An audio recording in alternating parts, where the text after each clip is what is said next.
What's up, everybody? Welcome to episode 45 of the Blue River Bow Hunting Podcast.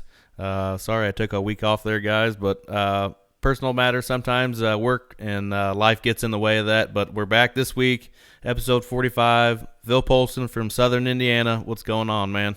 Oh, not a whole lot, man. Just getting ready for deer season. That's on the docket for today. That's for sure. Absolutely. No better way to get ready for Indiana than talk a little bit of Indiana whitetails to go along with it. I'm pretty pumped about it, man. I'm glad you came on with me. Yeah, absolutely. I appreciate you having me. Um, it's I've looked forward to it for sure. For somebody that don't know you, man, introduce yourself a little bit. Yeah, so I'm Phil Polston. I'm based out of Southern Indiana here, uh, primarily chasing whitetails and gobblers. Um, that's pretty much who I am when it comes to the hunting world. So that's what we got going on. Absolutely. So, what exactly, or how did you? Because you said you're a first generation hunter. How exactly did you get started in the outdoors? Yeah, so that's probably my biggest push to kind of be a mentor to a lot of people is just because I had to. My dad was a pastor. There was a guy in his church that was like, "Hey, I'll take you hunting," and it was kind of the rest is history a little bit.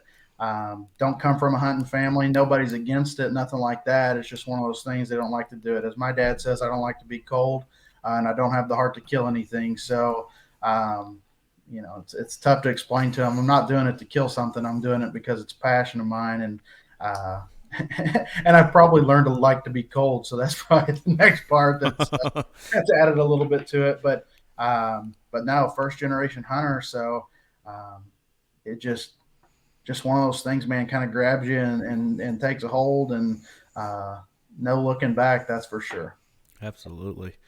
So you talked about it a little bit, but the mentorship. What exactly pulls you into liking to mentor other hunters? Yeah, I don't know what the draw is. I will say this kind of as a past life. I used to be in the golf business, which I know is a little bit of a perpendicular lifestyle to being a hunter. There's plenty of us out there that do golf and hunt, but it's just one of those things. And that's what I did there was a lot of mentorship and a lot of coaching and a lot of different things like that. Still do that in the golf world. So I think it's just been that drive that's kind of um, I've kind of attached both worlds. So this year I'll be taking hunting three different people that have never shot a deer before. My wife is one of them. She was actually going to get into it pretty steep with me last year. We found out she was pregnant. So she's like, I'm not going hunting. I'm not getting up in a tree if I'm pregnant. My stepbrother, who I just took youth hunting for the first time, I've got him up in a saddle with me. So that's been one hunt so far. It's already been a little interesting. A good buddy of mine who's hunted for a long time. He's just never closed the deal.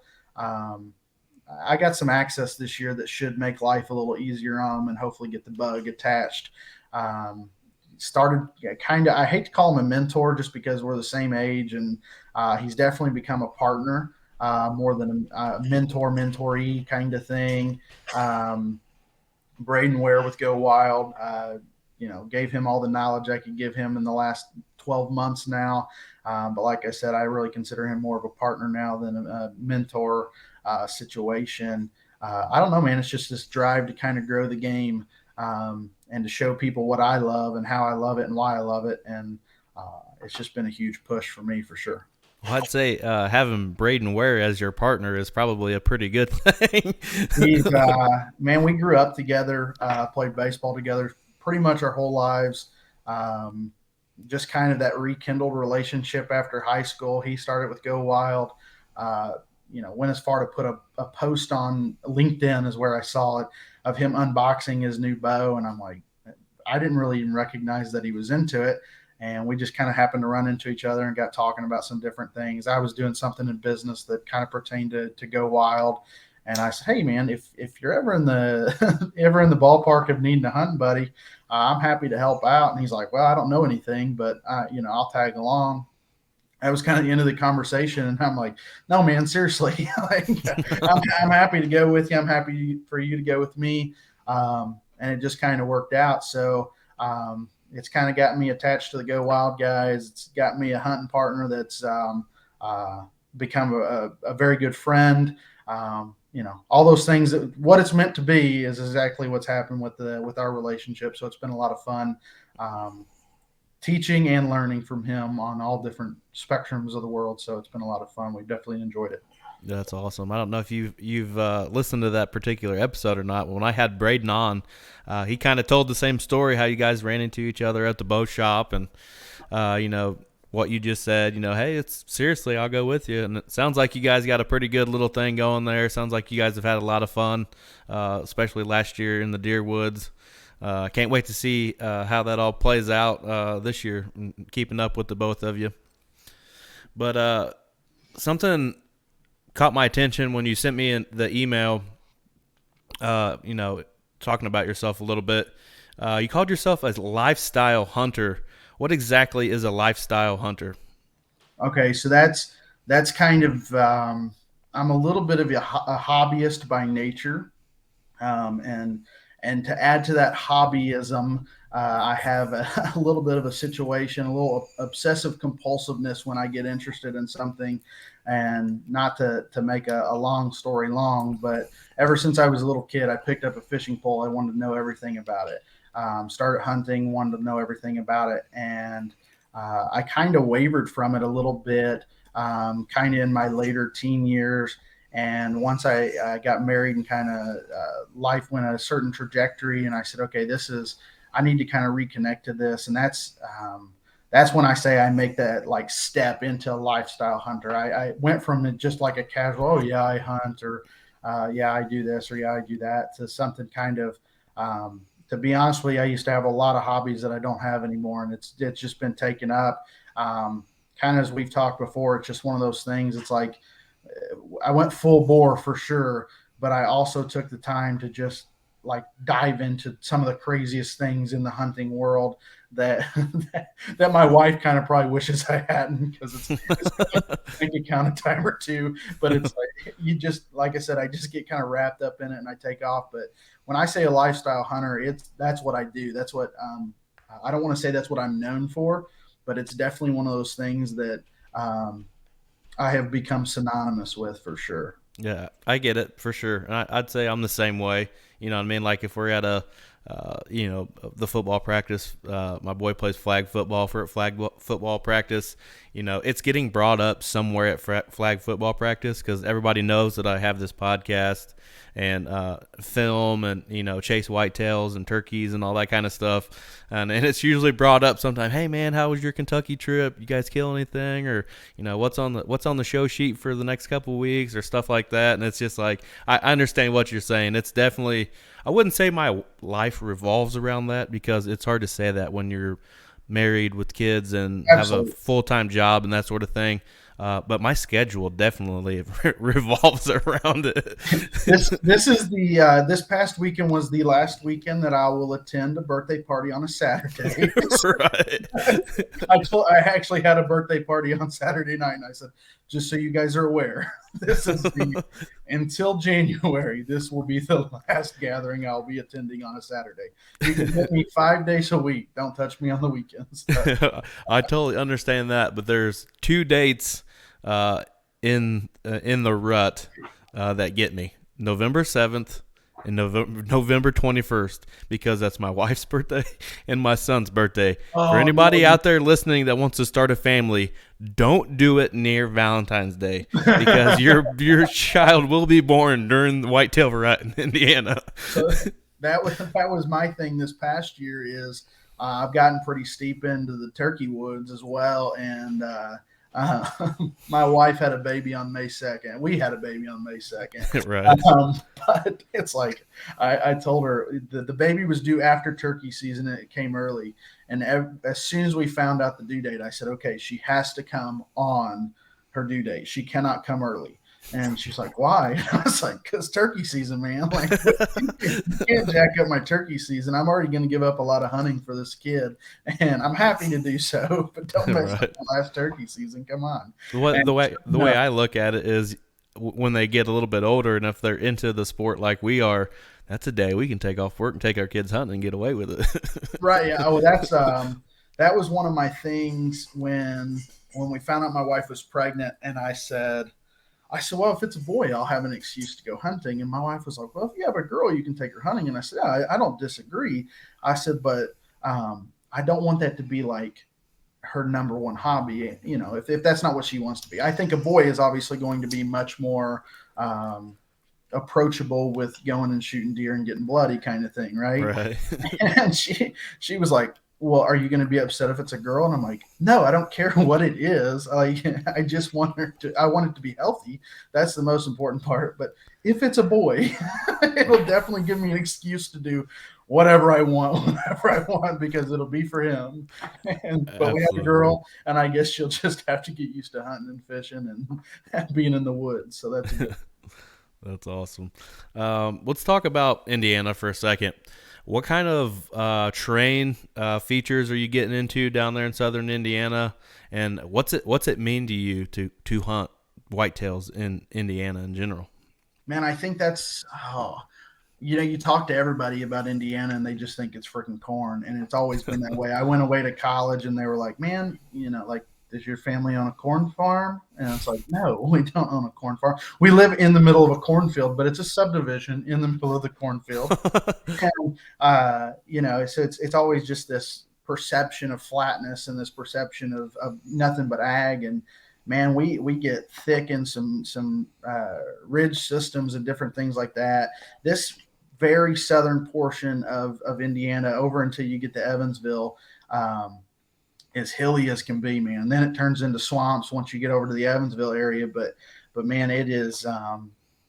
There's some. I will say this. I shot my buck last year, and it went 400 feet down in elevation before it died. So Whoa. it was, I mean, I know people out west are like 400 feet. That's nothing. When you are in Indiana, 400 feet is a serious. Considering the average where I'm sitting right now, I think is 437 feet above sea level. So I had to go up roughly 400 feet to shoot this buck, and unfortunately, I could drive most of the way because if I had to climb, I'd have to be in the gym. That's for sure because For 400 feet sure. from here. So, but yeah, that's that. Like I said, it's perception that it's flat, and we hunt some serious hills, man. A lot of ups and downs. Um, the good thing is during deer season, you kind of find your ups and downs, and you find the best way path, best path in, and you go with it. But talking about turkey season, you may go up and down the same hill 3 or 4 times in one day, and when you're said and done, you're pretty whooped. So, uh, Absolutely. but yeah, there's a ton of movement here. There's a ton of hills, and there's a ton of as we call them, the knobs and different things like that. So definitely not flat cornfields and soybean fields and all that stuff. You can get into it, but your public land for the most part ends up being pretty nasty. There's a reason it's public land, that's for sure, Yeah. or else it'd be somebody's cornfield. I can promise you that. Right. Yeah, because like where you're at in southern Indiana is a whole nother ball game compared to where I'm from. I am from cornfields, and I hunt a lot of ag, flat ag for the most part. I have one particular property that has a little bit of elevation change, not a whole lot, but most of it's flat ag. And I would say for the most part, that's what you get, even from the northern Indiana to about the Bloomington area. It's mostly flat. And then once it starts heading down by you guys, it definitely has a lot of elevation change, like you said. For me, that could seriously whoop me because I am not used to that whatsoever. Especially if you're trying to drag something out, or particular reason if somebody's using a climber, or their mobile setup, that can straight put a whooping on you for sure. That's and I mean, I will tell you this. That was we talked about lifestyle hunter, and I really took started getting really serious about hunting come 2020. Um, and I had a climber. It was a Summit Viper SD, Yep. which is supposed to be it's a relatively light climber. I don't know. I think their bow hunter is about 4 pounds lighter, so it's not that much. Man, I had to make a switch. That was an absolute. I remember shooting a doe, and I had to I had to drag the doe back to the truck. Then I had to come back and get my stuff. And it was like, okay, something has to change because this is absolutely killing me. So I switched the saddle, and a lot of people looked at me like I was absolutely crazy. Um, just because even then it wasn't as popular as it is now. I mean, it seems like, what, half of the people are saddle hunting that are public land hunting now. Whatever the number is, don't quote me on that. That's not gospel by any means. But Right. um, But I think that what you just said, half the public land hunters that are switching to saddles, there's a reason why they're doing it. oh, Uh, I just the some biggest thing. Go ahead. You're good. sorry, like yes, some of it may be like, hey, this is a popular thing to do or whatever. That's not necessarily why I'm making a switch to it. Uh, I'm more of being able to be mobile sort of thing.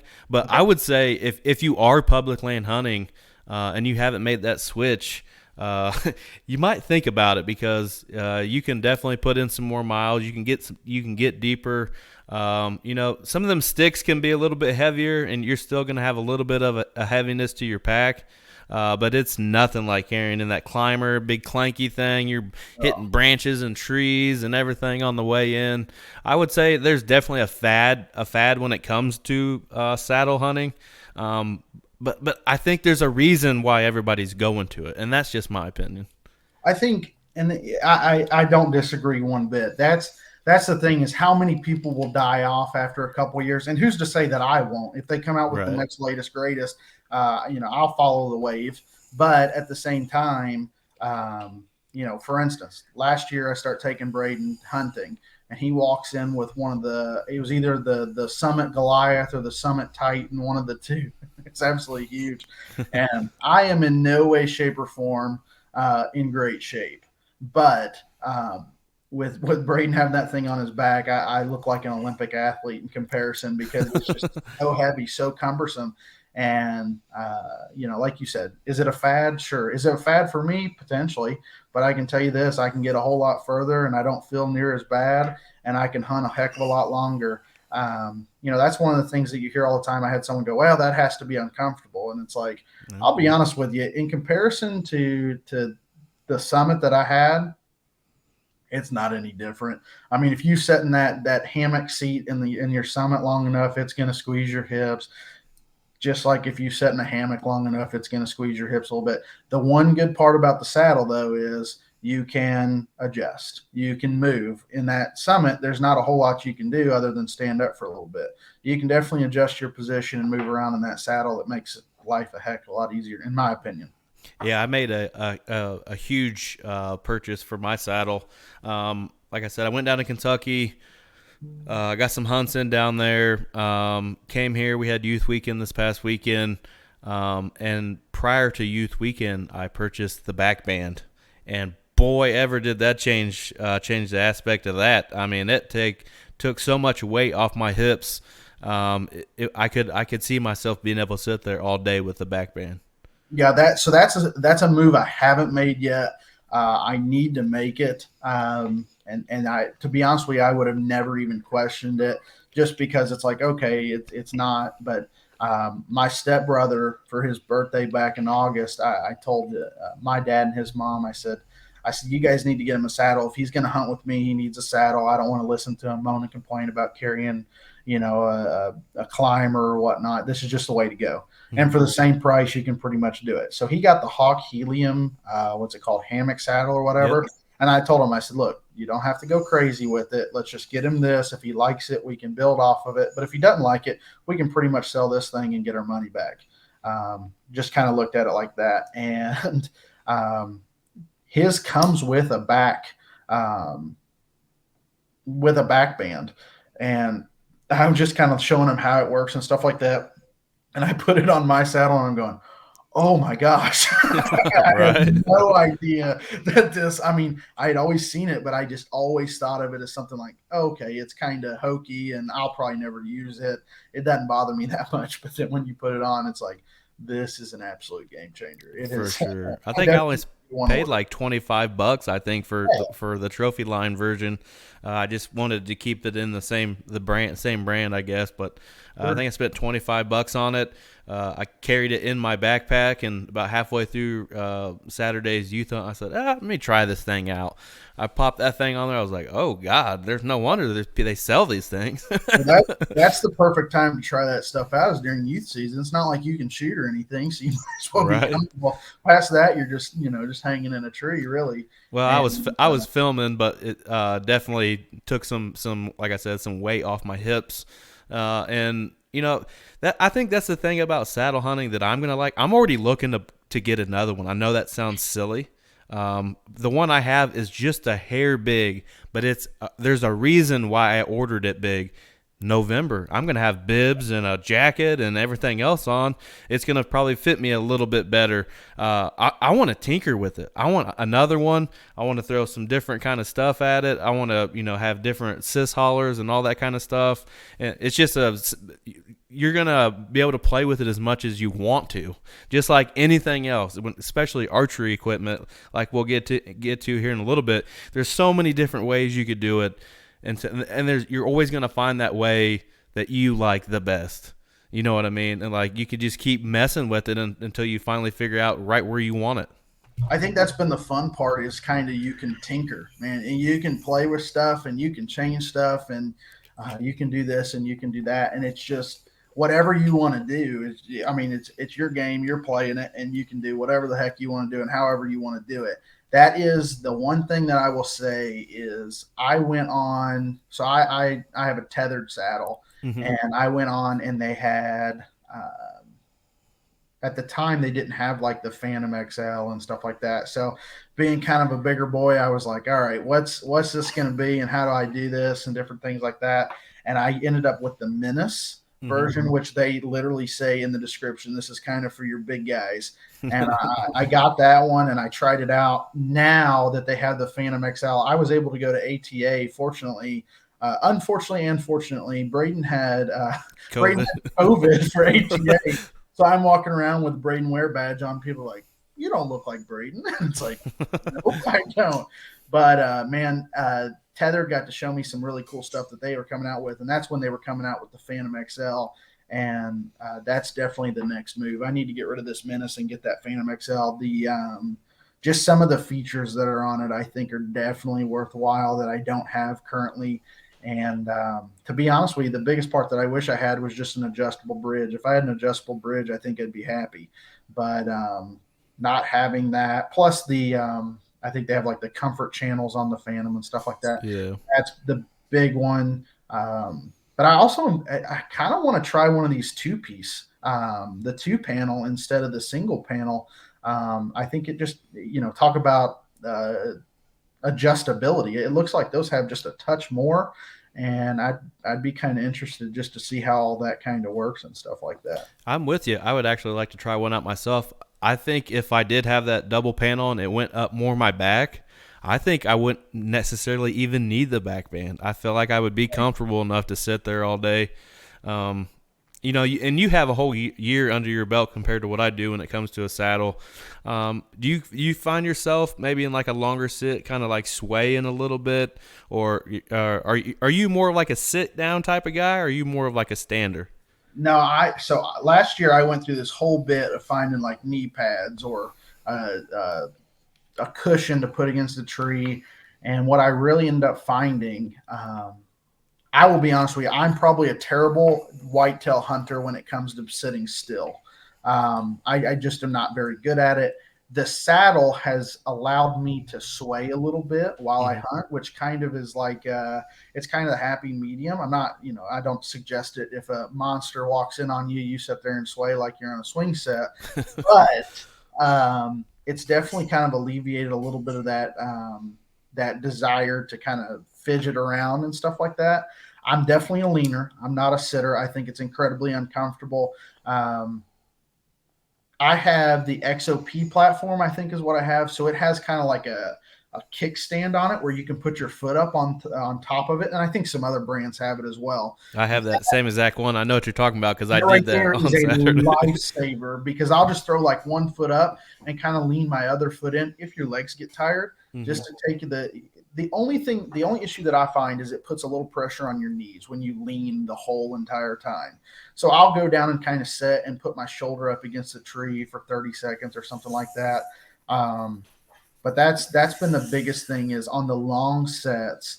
Um, the hip pinch a little bit, but it's not. I mean, it's kind of like this. I ride motorcycles, and you have to kind of get in riding shape. You got to get in saddle shape. If you just go out and you think you're going to set an 8 hour sit your first go around, you're Yeah. going to be hurting. You definitely have to get your body used to it, and you just kind of have to make those adjustments. Your muscle groups are all different when you go into it, so that's probably been the biggest part is just kind of learning how your body moves and how your body kind of works with it. But no, definitely a leaner. And like I said, I kind of sway a little bit just to keep myself kind of comfy. Yeah, I don't blame you. I'm a stander. I've been a stander for years now. I know when I first started hunting with people, they're kind of like, "What are you doing?" But I would lift the seat up on a lock on and just lean up against the tree. Right. And then when the whole filming aspect came around, I really was a stander. I loved having that, being able to stand up and have that camera and my remote for the camera like right at my hip. I really like that. I feel like I'm in control of it. If something was to come in, I could be totally still and then have no idea what I'm doing, and I could still probably even be moving the camera in that whole situation. But I found myself kind of swaying a little bit in the saddle, and then, like you said, it has that kind of little kick off the top of the XOP platform. So I just like stuck my one leg up there, kind of Captain Morgan in it a little bit. Yep. But it was fun, and I've had a lot of fun with it so far. There's definitely going to be some things I think I switch or modify as I go along this season, but I wouldn't mind trying some all kinds of them, all kinds of saddles. I would love to try to, maybe just a bare minimum like an Eberhart type of series from Tethered. Maybe try it, see if I like it, or the double panel or whatever. But what kind of sticks do you use? So last year I ran some Hawk Heliums and was going to get some Skeletors this year, and they were back ordered or something, and I was just like, I can't take the chance on them. I kind of waited and I waited too long is ultimately what it is. Um, Mm-hmm. Man, the Hawk Heliums for $100 for a set of 4 20-inch sticks is hard to beat. You don't save that much weight going to the Skeletors. I'm be honest with you, I'm not going to go and drop 400 or 500 bucks to have like the beast sticks and different things like that are a pound a piece. And to be honest with you, a little extra weight probably doesn't bother me a ton. Maybe it will eventually, but I just have the Hawk Heliums. I do take the daisy chain that they give with them. I toss that out. I just rope mod them. They kind of do that. That cleans it up a little bit. I think it makes it easier to get into the tree, safer, quieter, and quicker. So that's been the big push for me. They're not the best sticks out there, but for the price, you can't freaking beat them. So that's been huge. Yeah, I got actually I went a little cheaper on my sticks as well. I think I spent like 115 and got the API sticks. They're 3 steps, uh, but it's 3 sticks, 3 steps, and they're what was I gonna say? They're not much different in weight than spending a whole bunch of money, but I like them, and they're 32 inches. Oh, And wow. I'm not a short guy by any means, but I'm not exactly tall either. I'm right at 6 foot. What I need is an aider, and that's why I said when we were talking about this whole thing, tinkering with stuff. I think if I can get the aider on the bottom step, I think I can get up to around the 18-foot mark ish on with 3 sticks, which, like I have mentioned a couple times just in this episode, filming, I'm with somebody most of the time. So going up the tree with sticks with somebody there, you can have it done like that. Well, Like it's so quick compared to doing it by yourself. You know what that's I mean? I mean, redneck ingenuity rules when it comes to this kind of saddle hunting deal. Um, and this weekend, new sticks, I hadn't put it on there. Man, the holes that are in the Hawk Helium, I just put a ratchet or not a ratchet strap. Good night. I just put a zip tie around that thing, and I have a carabiner with the gate taken out of it. I just throw those things on and get up the tree. But 99% of the time I hunt with somebody else. So I just have them hand me the sticks as I go up. Yeah. and I get up there, I set both of our platforms. I get up on mine. My stepbrother Braden, regardless of whoever it is that'll be with me, I go ahead and set their tether while I'm getting up there, while they're getting up the tree. Dang, I need to hunt with you. Yeah, yeah, okay. I need a guide license, I guess, is what I need, because I'm the dummy that puts them in the position for the deer. So, Well, I'll, what I found out later or this past weekend with the youth hunt is we were hunting lock-ons that were already in. So I went up first, stood on the lock-on, put my platform up. Boom, the youth hunter came up, put his he had a hunter safety system, so he put his tether for his hunter safety system on. We were set up fairly quickly. I had trouble Saturday morning. We hunted a ladder stand, and I set my platform above the ladder stand, and the tree ended up being too big for the strap for my camera arm, which I run two different camera arms. The one I'm using this year with the saddle setup is a Lone Wolf pocket arm, so it's a little bit of a smaller arm, but the strap isn't as long as I'd like it to be, which most of the trees when we're saddle hunting aren't big trees anyways, so I'm not really worried about it too much, but I couldn't get my camera arm in the tree, so I was like, frick, so I'm like trying to just hold the camera, but it has like a little strap on the side that you can like old fashioned soccer mom it, but I don't like that. I like having it on the camera arm, having the controls and all that. That's what I'm used to. But I have another setup for that I think I'm going to use in certain situations, just depending on where I'm hunting, who I'm hunting with, and the setup. But I'm so ready to get back in the swing of things. This weekend it all starts off, and it's a little bit of a slow start usually here in Indiana with the weather and just everything going on that ways. But by the end of the month, boy, it is in full swing. I think that's the biggest part for us is, um, man, we got some public spots, we got some private spots, um, and everybody keeps telling me that they don't recognize how kind of diehard we are on public land down here. And they keep telling me, they're like, hey, those private spots, you just need to wait for the rut on those. You just need to wait for the rut on those. And it's like, guys, we're burning up the burning up the private spots because we've figured out the public spots. We haven't figured out these private spots yet. So we're going to hammer the private, and then we're going to hit the public when it's prime time, just because we've got a good game plan in place, and we've got a lot of good movement on camera. So that's just going to be the kicker. Is my brother-in-law owns the private that we're going to hunt, and he's like, when you want the corn cut? It's like, no, Don't cut it. Don't cut it. and I'll do it. And I'm like, well, I don't know. You do it whenever you feel like. They got to put in winter wheat, so I'm excited about Okay. that too, because that's going to add a whole new texture to our December hunting. Yeah.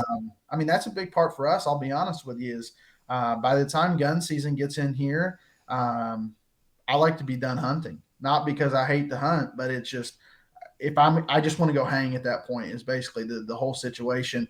On public land, it just seems like we get run out of town and the whole world changes. I mean, it's the rut, it's the gun season, it's the lockdown, it's all these different things just kind of start playing against us. So if we can bust it before November 1st, that's exactly what we're going to do. And then we're going to eat a whole lot of deer and hang out and do some fun stuff instead of instead of sitting there freezing and trying not to get shot by the Orange Army. So that's the plan. Absolutely.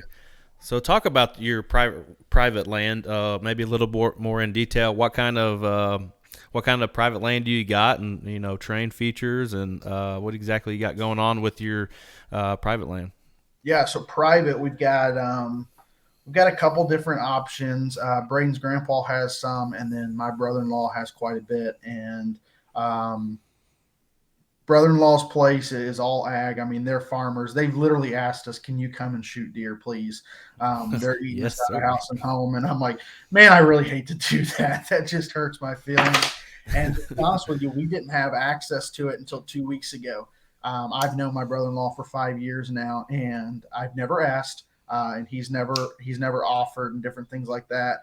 And I think they finally got tired of kind of playing the lease game and people calling and going, "Well, you got big bucks," and no, we don't hunt, we don't set cameras, we don't care. And he was like, "Look, we've done the math on what one doe costs us a year." And we need some extermination done. And so it's just broken our hearts, and we just hate to do it. But it's pretty much 80% ag, 20% timber, very flat. It's your standard Indiana property, Oh yeah, my bread and butter. but half of it, the half of the timber is swamp. The other half is pretty loose stuff with a couple. It's beautiful. There's a couple monster oaks that are currently just raining acorns, which Yeah, is yeah. again just a bad problem to have, I guess. But no, that's what we've got going on there. And then the other private that we hunt um, is pretty much all timber. It's got a little bit of a rolling hill to it and stuff like that.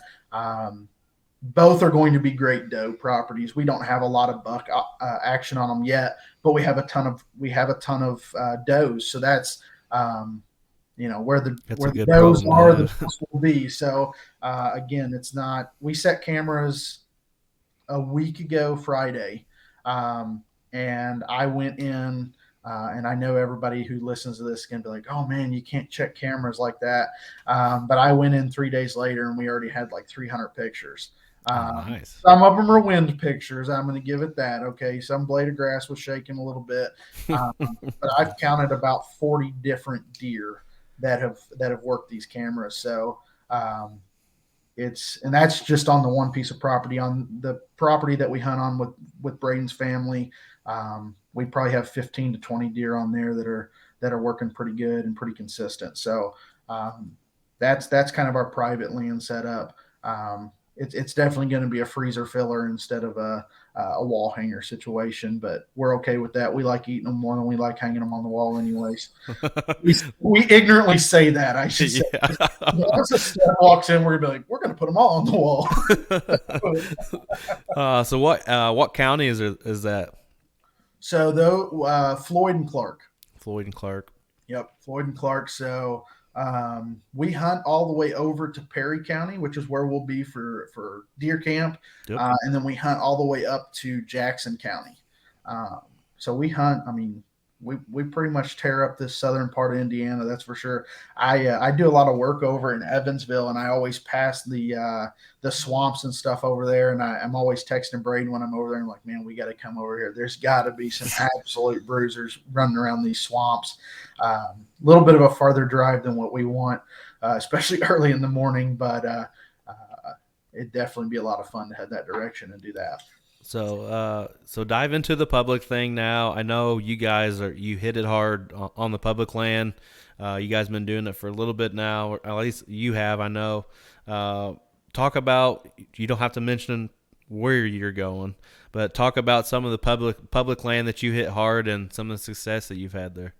Yeah, and like I said, I mean, um, an hour to an hour and a half every direction. We live on the 65 64 corridor, so we can hit pretty much any direction we want to, especially public, because public land in southern Indiana is plentiful. Hmm. There is plenty of it, and it just is all attributed to the landscape that we have with all the hills and just the terrain features that kind of pop up that you wouldn't expect. And we've got a few spots. We've got some spots that are always kind of just like, okay, the weather's not great. It's not a great day. Let's just go here and see what happens. This year we have a primary spot that we have. I I want to say three, but it could be four. Absolute hammers on. I That we know one of them that you're talking about. So, and I've got to say this, and I'm sure she's outside the door listening to me. Um, my wife found that spot, and Oh. I was getting ready to go on a bear hunt that didn't happen. And I had my pack on. I'm like, we got to get into some nasty terrain because I need to get in shape. And we are just hiking, and she said, "Look at that spot." And I said, man, that is a good spot. And she's like, you should hunt that. And I was like, yeah, you're probably right. Didn't think anything about it. First set last year, and I busted a big 8-pointer. When I say big, it wasn't the rack, it was the body. He was about 195 pounds dressed out, so he was an absolute Mm. cow. But he is a little malnourished on the antler side of things. But just so happened we went back in a few weeks later and had another good sized 10-pointer come in. And fortunately, to be honest with you, it's kind of a mystery spot because we're not totally sure what the heck is happening in that area to kind of produce such big bucks. Mm-hmm.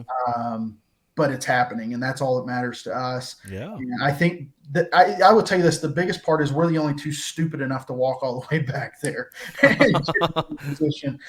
Because if you didn't have a clue where you were going or how to get there, um, you'd get halfway there and pack it up and go back to the truck. But we've got those guys. Those are going to be like the weather is perfect. Yeah. This is the day we're getting in the killing tree, as we call it, and it's just going to be that's our number one spot, absolutely through and through. And past the guy that you've seen, we've got two others that I would happily drop off at a taxidermist and get those guys mounted up because they're absolutely gorgeous bucks.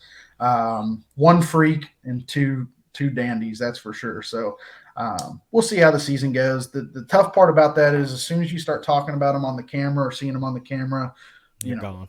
they'll move. They'll go somewhere. So to be honest with you, we're really going to shoot hard to hit those guys before the rut hits. They're frequenting pretty well, especially in this last week and a half to 2 weeks, and it's going to be a good time in these first 3 weeks to probably. To be honest with you, I want to have one of them dead before deer camp because then I'll feel terrible about being in deer camp the whole time because I just want to go shoot them. But Right. it's going to be a good time regardless. I may just mope around for a little bit. Well, that's why I tried to put it before Halloween. Correct. That's I had to because I wouldn't have wanted to go. Even if it was my own deer camp, I would have been like, yeah, guys, I'm not coming. I got a honey hole that I got to hit. That's my favorite time of the year is that last weekend in October. That the chase is still kind of going on. Pre-rut action. I have so much more fun in a tree stand in pre-rut action than I do sometimes during the rut. Everybody wants to say, oh, I'm hunting the rut, I'm hunting the rut, I'm hunting the rut. And I've talked to my faces blue on this podcast before. When they hit that lockdown phase and you think you need to be in the woods, it can be so frustrating. You take a week off of work, you saw 5 deer the whole week you were off, and it's like, what's going on? But if you know what's going on, there's not a reason to be there at certain times. You can get lucky in the rut and in the middle of the day if you're sitting in the right spot, which is fun. I still like doing that too.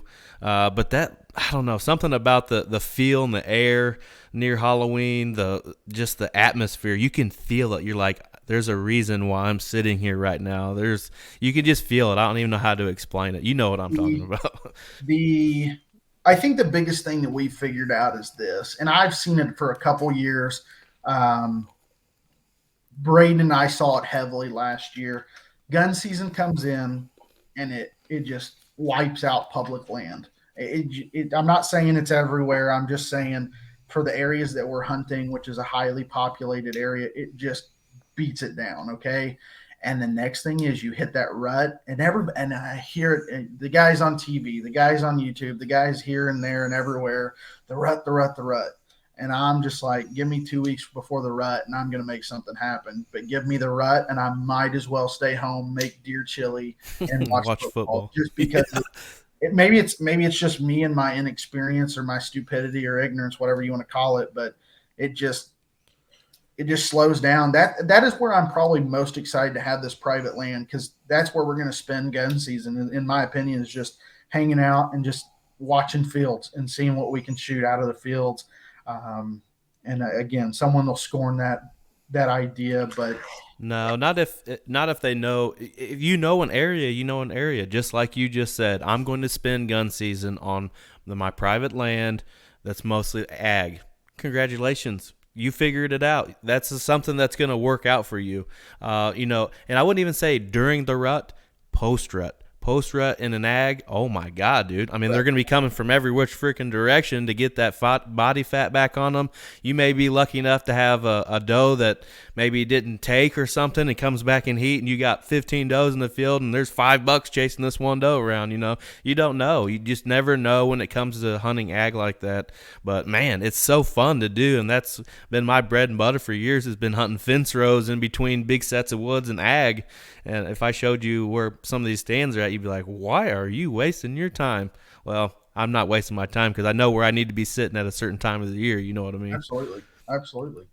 Yeah, But I think that's going to be the big part for us. And the part that I was talking to a friend of mine about it. He used to be a deer guide and all this, or a hunting guide and all this different stuff. And he's like, man, I wish they were leaving the corn up, because we were talking about the private land. And I said, well, I'll be honest with you. It's not any of my concern. It's not my business. They're running their business and they're running their livelihood and different things like that. I said, but the part that I'm excited about is the day after they cut that corn, they're coming back in and they're planting winter wheat, which I know is going to be a great food source come mid-December, which is when everything really lags out around here. But I'm just, it's going to be a good season. It's hard to not be excited. Like we were talking earlier, it's, when you're 11, 12, you don't sleep the night before Christmas. Friday night, there will be no sleep had. I'll be too excited to get in the tree, and it'll be a blast. That's for sure. I'm excited about it. oh, absolutely. I'm excited myself. When we're talking about public land, you hear all these horror stories about, you sat there for 2 hours and six guys walked past you, one tried to sit underneath you, stuff like that. Where you guys are hunting down there, do you really have anybody that really even bothers you, or you have any kind of horror story like that? I haven't had anything crazy. The worst thing that ever happened to me was a pretty well beaten public area that's pretty close to me. In fact, my in laws pretty much live across the street from the access point virtually. And I was there hunting by myself. First day of muzzleloader season, which is usually like December 5th, right in that area. And I had a group of girls that were upset that people were out there shooting deer, and Oh, they went through the whole entire. I mean, they covered it all for the most part, and just yelling and screaming. And not that was scary, but it's like I'm out of here. It's just one of those things. But man, I'll be honest with you. When we e-scout, we're looking for gnarly, funky places. Um, Braden hates my guts, on the walkout because I just take off and I just try to get to an area that I know is absolutely no one else is going to go there. And that's the biggest part. If we can, you don't have to get away from hunters, but it sure helps. And it's definitely proven success in the last few years after we've hit it pretty hard. And we're going to keep doing that. That's the biggest part. So I don't have any horror stories or anything crazy. I mean, when I say that's the craziest thing that happens, that's a pretty good thing to happen because I have heard some horror stories, but never have I participated or been a participant in one of those crazy stories. So, we try to be respectful, and we don't want people walking in on us. We're not going to walk in on people. We're not going to argue. We're not going to fight. Are there people out there that do it? Absolutely. Every single day of gun season, every single day of any season, really. But, we stay away from people and we just try to get beyond where they're going to go anyways. So, not a whole lot of stuff goes on. gotcha. Are you a big scent control kind of guy? Man, no, I am not. I'll pretty much wash my clothes in Tide and use my Dove body soap to before I go hunting. I used to be a little more. I'm kidding when I say that I hunt my or wash my clothes in Tide. I do use like a scent free, but I just don't get wrapped around the axle. I watched a video a few years ago, and I don't remember whose guys it were, that did it, but ultimately they tried every gimmick in the book that people put out there, and they used a German Shepherd, and he found them every single time. Is that gospel? Do I stand on that? No, I know there's different variables and things like that. I mean, wind is king. Keep it in your face, and you should be okay. It's proven okay for me. Do I get blown at? No, not a whole lot. Is there that many deer where I'm hunting? No, apparently not. But no, I just don't get wrapped around the axle when it comes to scent control. I think it has its place. I understand it. Um, but again, if the wind's at your back and the doe's walking in or the deer's walking in, he's going to smell you regardless of what you've got on. If he doesn't smell your clothes and he doesn't smell your boots, he'll probably smell the food on your breath or something like that. God knows what. Like I said, I just don't. I get it. I don't play the game. I don't have enough time. I don't have enough resources, and I don't have enough energy. So I just I just hunt, man.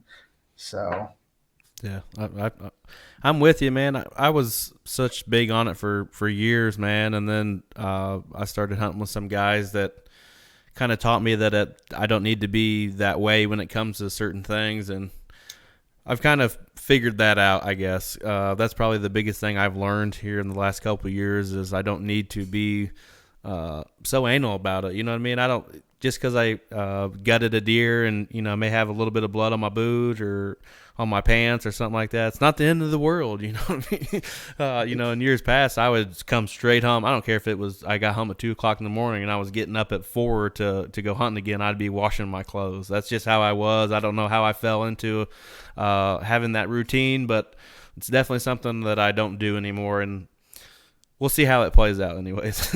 yeah, I mean, I'm not.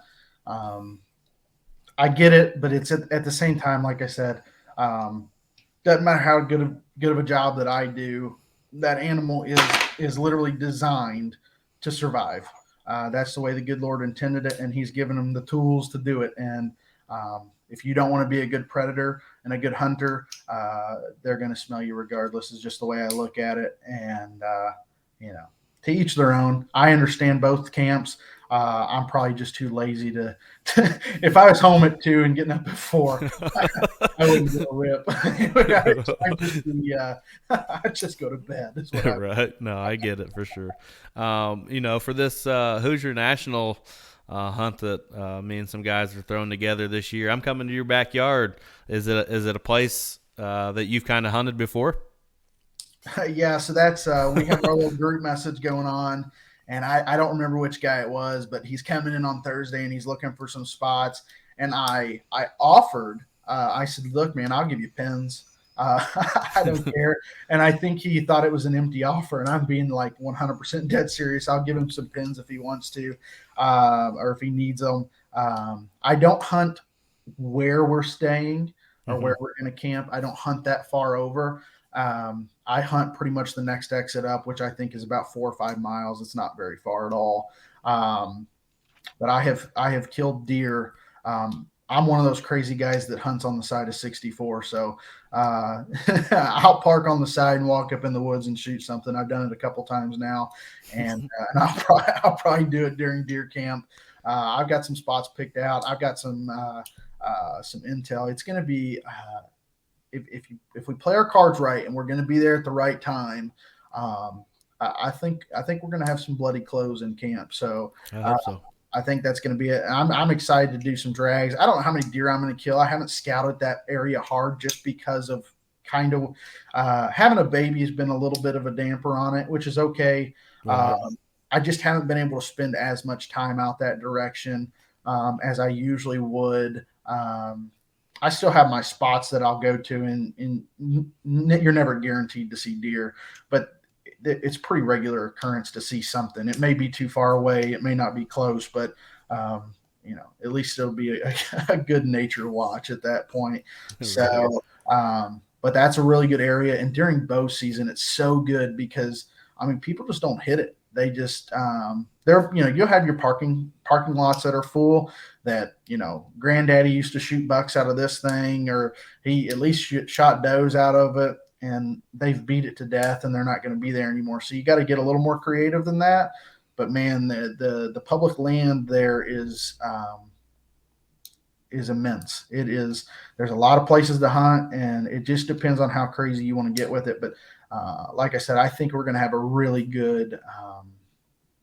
I think we're going to have a really good camp. I think it's going to be a lot of fun to see the guys kind of bring in deer. I will be surprised if we don't. I don't want to say all of us shoot a deer, but I'd be surprised if the majority don't. I think it'd be a good time just to be together, but I think it'd also be a good time to hunt. So Absolutely. we'll see I'm how looking forward to it. it's going to be a lot of fun. And man, like I said, the area there is absolutely phenomenal. And I think um, you shouldn't step on anybody's toes. You shouldn't do anything like that. You should be able to hunt, put boots on the ground. And I think you'll find some deer. I'm not. I wasn't gonna hunt where we were camping. That wasn't my thought process when we switched, because we kind of talked about another campground first when we initially put everything together, and then realized I don't think it's gonna hold as many people as we need it to. So that's why we switched to the India Selena or whatever it's called. I think that's what Yep. it's called. I'm going to be honest with you. I think we're in a better spot than we were, anyways. Yeah, So I think so too. I was actually calling on some accounts down in Tell City in that area, not too far away, and I passed where we're going to camp. And I think it's 5 minutes to 64. So if you wanted to shoot over, you could. I'm just trying to think in that area. You've got the Hoosier National, which is, pretty much goes from Bloomington down to the river. Ultimately, Right. you can find it somewhere in there. You've also got the Harrison Crawford. Um, I mean, I don't know if you can hunt the Patoka Lake area, but I know there's some public land around there. I mean, it's all literally the same exit. So there's going to be a lot of options. And if you can hunt just about anything you want to in that area, if you want to hunt ridges, if you want to hunt um, some blowdowns and different things like that, or not blowdowns, but some clear cuts and different things like that, you could definitely do it. It just, it's kind of pick your flavor and go with it. So Yeah, I'm kind of excited to see how everybody, kind of picks what they're gonna do, because, like you've seen in the group chat, and it's kind of the reason why I wanted to do this. Not everybody is used to hunting public land, right. including myself. I am not a public land hunter at all, hardly. I hit it some during turkey season in southeastern Indiana, but other than that, I'm a type of guy that has preset hang-ons. I do have the whole saddle thing going for me now, but my approach to it may be vastly different from somebody that like yourself that's done it quite a bit. We got people coming from Texas. He said he's never hunted public land before ever. It's just going to be kind of wild to see how everybody approaches it, I think. I, I agree with that. I think it's going to be interesting. To be honest with you, I'm kind of excited to be a resource. That's just kind of, I guess that's the way I'm wired and wanting to help people and different things like that. But that's, for the guys who are going or the guys who are thinking about going, as I told you, I said, I'm not a genius, but I just love hunting God's creation. So I'll that's, say I am not afraid to ask for some pins oh, because I'll take them any day of the week. I'm happy to share. Like I said, I'm not going to put you on monsters, but I promise you, I'll put you on at least a trail. So Well, there that's was a couple places I drove. It's like from where we're camping to where I live. It's like just over or just under 4 hours. So it's a drive for me. yeah. Yeah, and I drove it and met Adam from Hunt the Wild down there and his buddies, and they went squirrel hunting, and we cooked up a lunch and stuff. But we drove around, we put some boots on the ground and checked some places out. There is a couple places I have in mind. I could not even be close. You know what I mean? I did some e-scouting and tried to confirm some of the spots that I had in my mind when I saw them when I was driving around or boots on the ground. There's a couple places, and you can tell me if I'm hot or cold. There was a few places that I liked that weren't even that far off the road. Yeah, that's. I'll be honest with you. That's going to be the perfect time to hit those spots. That's going to be the time. I will tell you this. I have a spot when the wind is right, and the morning. It's going to be a morning hunt because I don't know how many does I've watched cross this road. Um, but I'm going to tell you this: I will be set up maybe 15 yards off the road. There you I could go. throw a rock to the road. I'm just going to promise you that. It's a good little spot, and I think it could be a very consistent spot because a lot of does just. It's basically an alleyway between two clear cuts, and they have to go through it. They have to go through it if they want to get to the other side. But I kid you not, I just didn't do it during youth season because we had to wear orange. Mm-hmm. If middle of bow season winds right, and I don't have to wear any orange, I will be in a tree in that spot just to hopefully get my stepbrother a deer. He is that's where we'll be just because of how consistent it is. But again, it's not that far off of the road at all. Well, I found a place um, closer to the river. It was the bottom of a ridge. And when I say far off the road, it's still where I would want to sit. It's still going to be probably a 200 or 300 yard walk. But it was at the bottom of the ridge. The bottom of the ridge was public, but at the top was private. And there was some fields, and it looked like almost, I don't know if they have ag up there or not. I couldn't really tell from the imagery on the on X, but it looked like there was a couple funnels that came down almost into like a bowl at the bottom of this ridge. And I thought, man, that looks money, man. I'm going to be honest with you. That's the spots you got to be. If I have learned anything, it's these just nuanced kind of subtleties that's just where the deer are. It's just, that's kind of the way it is. And people overlook them time and time again. Like I go back to what I said, well, granddaddy shot deer out of this spot, so we're going to hunt this spot.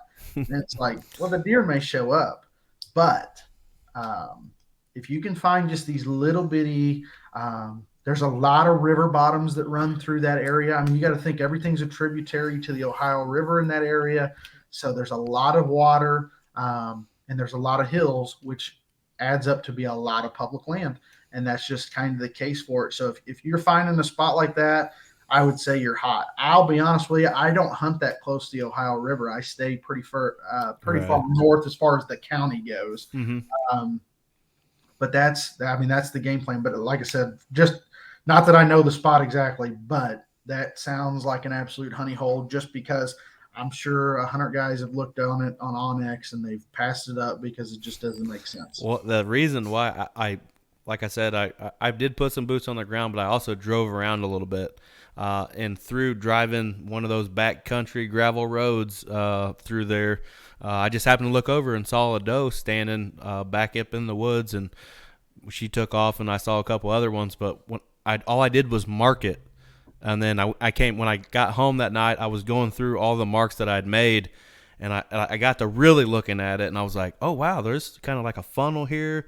You know, these ridges come down to a point off of the private. There's a big bowl right here.